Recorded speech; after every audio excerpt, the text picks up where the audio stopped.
Bien, bueno, primero que todo, buenas tardes. El tema a tratar es conización en blanco. La definición de conización en blanco se refiere principalmente a la ausencia de lesiones intraepiteliales de alto grado en el estudio biópsico de un cono. Es una situación clínica que es relativamente común, pero que así todo no tenemos guías de manejo y no hay mucha bibliografía al respecto. Dentro de la revisión que realicé, encontré principalmente estudios retrospectivos con análisis de caso y es lo que vamos a ir revisando a continuación. Como introducción podemos decir, bueno, lo que hemos visto durante todo el día, que el cáncer cervicuterino ocupa el cuarto lugar en cuanto a incidencia y mortalidad a nivel mundial.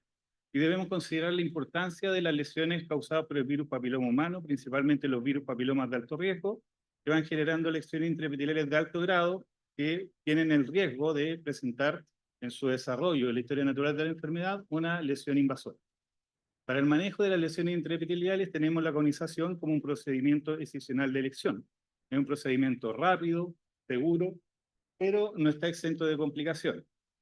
Tenemos complicaciones infecciosas, hemorrágicas, complicaciones anestésicas que pudiésemos presentar, pero debemos considerar principalmente que el cono está indicado en mujeres en edad reproductiva, en donde no está exento de complicaciones principalmente asociadas a insuficiencia cervical y un riesgo relativo aumentado con respecto a parto prematuro, rotura prematura de membrana y bajo peso de nacimiento. La agonización en blanco presenta implicancias no solamente para la paciente, sino que también para el médico tratante. Nos genera frustración. No sabemos qué decirle a la paciente, qué pasó con su lesión intraepitelial de alto grado, o inclusive saber dónde está, ni tanto cuál es la implicancia clínica determinada al respecto. Nos genera dudas respecto a nuestro diagnóstico citológico, respecto a nuestra colposcopía, inclusive respecto a nuestro laboratorio de anatomía patológica. Nos genera dudas también respecto a si fuimos capaces de extirpar la lesión del cuello del útero. Y también tenemos la duda respecto al manejo, porque vuelvo a insistir, no hay guías claras de manejo en una situación del cono en blanco. La tasa de conización, o la tasa de cono en blanco respecto a la revisión de la bibliografía va de un 10 hasta un 34%. ¿Por qué tanta variación? También depende mucho de la definición de cono en blanco. Yo considero que el cono en blanco no solamente la ausencia de una lesión intraepitelial de alto grado, sino que también debemos considerar que la presencia de un LIE1 o un LIE1 en un cono también debiese considerarse como un cono en blanco, ya que la progresión de esta lesión a desarrollar una neoplasia invasora es prácticamente nula. Hipótesis asociadas hay varias. Dentro de la práctica clínica podemos partir por el error en la colposcopía, precisar como cambios menores una lesión intraepitelial de alto grado de la cual se toma biopsia nos puede llevar a un error. También hay translocación de células del tracto genital inferior que pueden afectar la citología del cuello del útero. Desde la toma de la biopsia hasta la realización del cono, también existe la posibilidad de una regresión espontánea de la lesión. A su vez, un colposcopista experto, al visualizar una lesión intraepitelial de alto grado y en la toma de la biopsia, puede ser capaz de remover absolutamente esta lesión, sin ser encontrada nuevamente en el cono. Tenemos la tasa de falsos positivos, el error diagnóstico anatomopatológico previo al cono. También la alteración de la muestra histológica. Muchas veces, realizando el procedimiento del cono, dejamos la muestra sobre la mesa quirúrgica sin pasarla inmediatamente al frasco de formalina. Eso puede alterar la muestra. También puede ser alterada por elementos electrotérmicos en la toma de la misma muestra. Tenemos la tasa de falsos negativos con el error diagnóstico después del estudio histológico de la muestra, o la misma falla del procedimiento decisional, sobre todo en aquellos hospitales públicos, como en nuestro país, donde hay médicos en formación y en los cuales le estamos enseñando a hacer el procedimiento y lamentablemente podemos fallar en extirpar la lesión.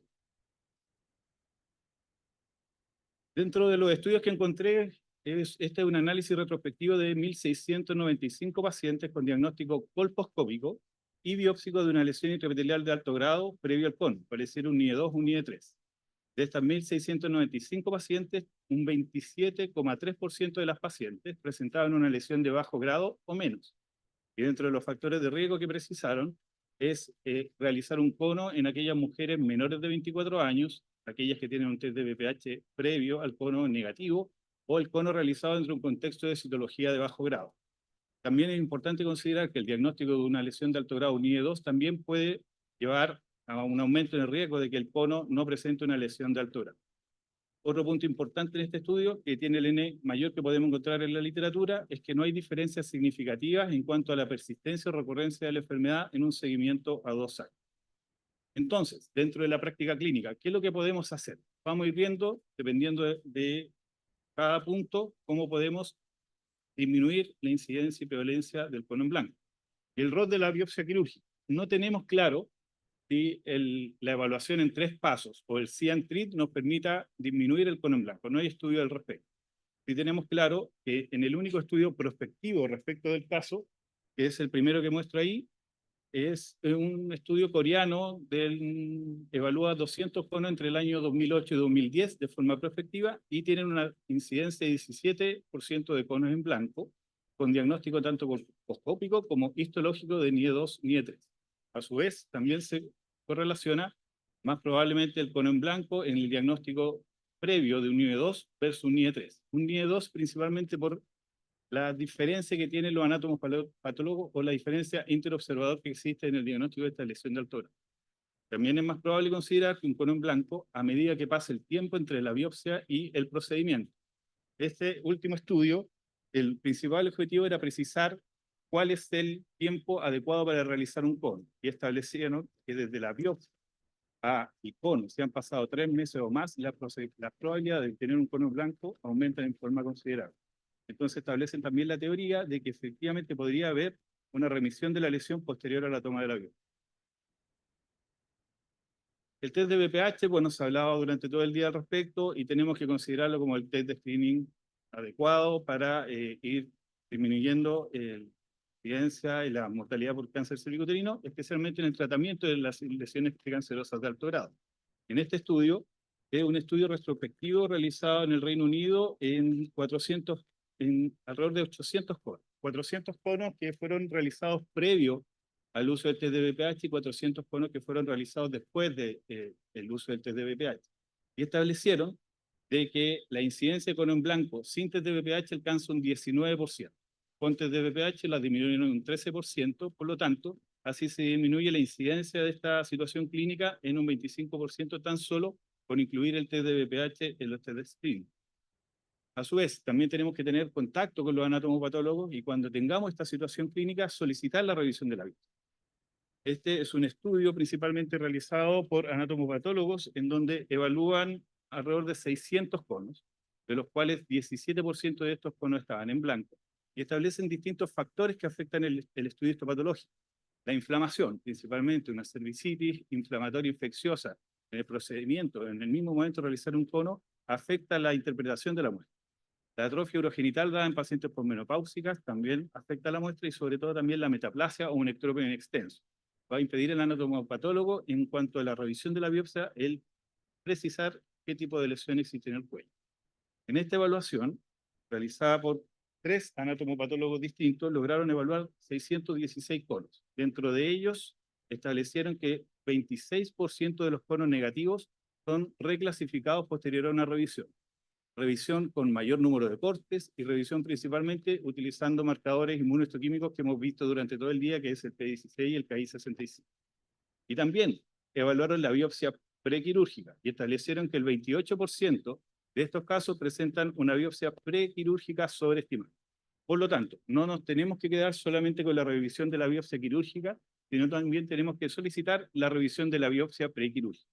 Y considerando también aquellas pacientes que hayan sido derivadas con nosotros con la citología, obviamente también considerar, porque en este otro estudio, un estudio publicado en un análisis retrospectivo realizado en Estados Unidos que evalúa alrededor de 500 conos.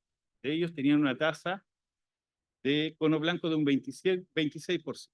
Y este estudio fueron 2 anatomopatólogos expertos en la patología gineco-oncológica que mediante estudio con inmunohistoquímica establecieron que dentro de los 26% de conos negativos, un 50% de la citología estaba sobreestimada y un 24% de las biopsias prequirúrgicas también habían sido sobreestimadas.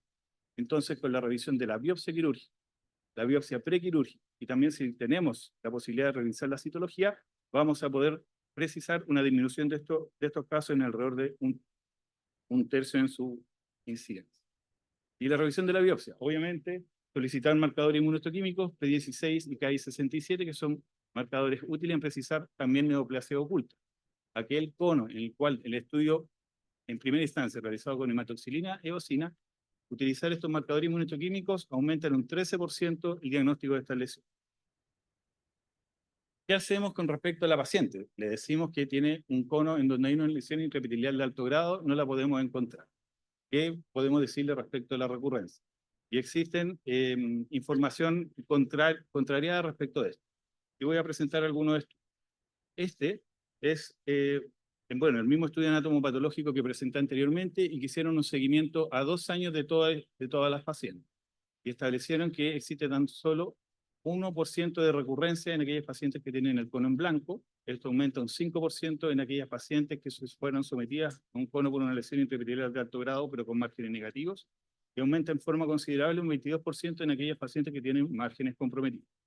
Pero también tenemos evidencia contraria, como este otro estudio publicado a principios de este siglo, en el año 2004, en donde a 2 años de seguimiento se estableció una recurrencia de hasta un 24% de aquellas pacientes con un cono en blanco y de un 27% de pacientes con cono en displasia de alto grado.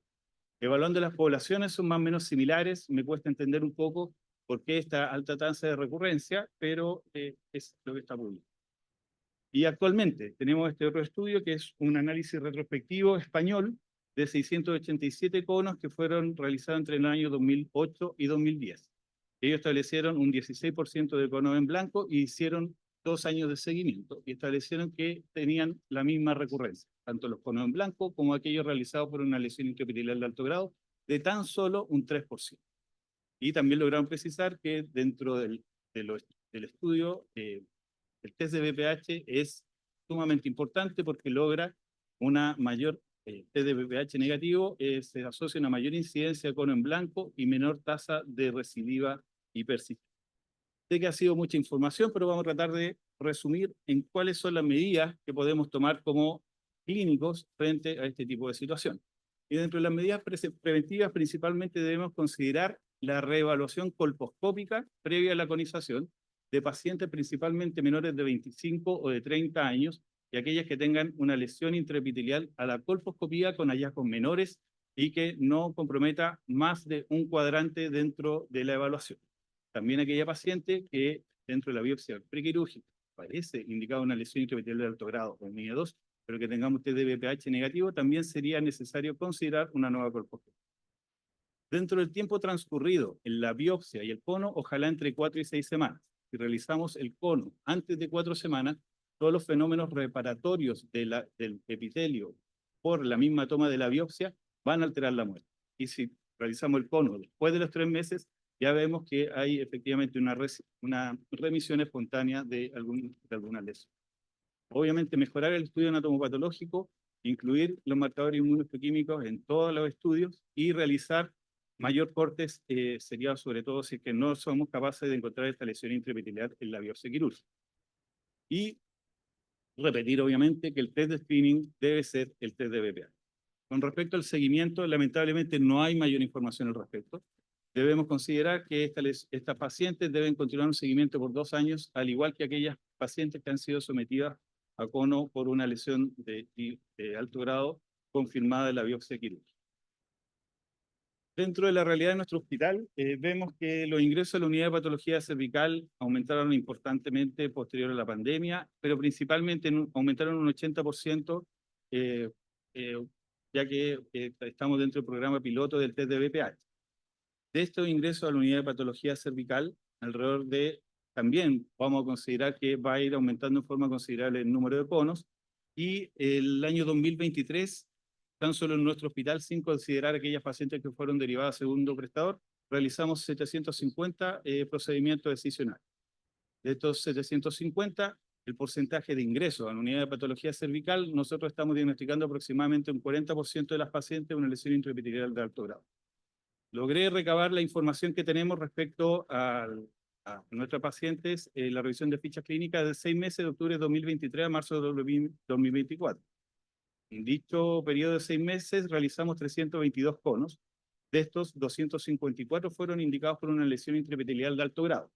Y dentro de nuestros resultados tenemos un 81% de pacientes que efectivamente presentaban una lesión intraepitelial de alto grado, es decir, un NIE 2, NIE 3, un 5% con cáncer cervicouterino microinvasor, todas en estadio 1A1 o 1A2 que fueron manejadas quirúrgicamente en forma adecuada, y tenemos un porcentaje de conos negativos NIE 1 o menos de un 14%.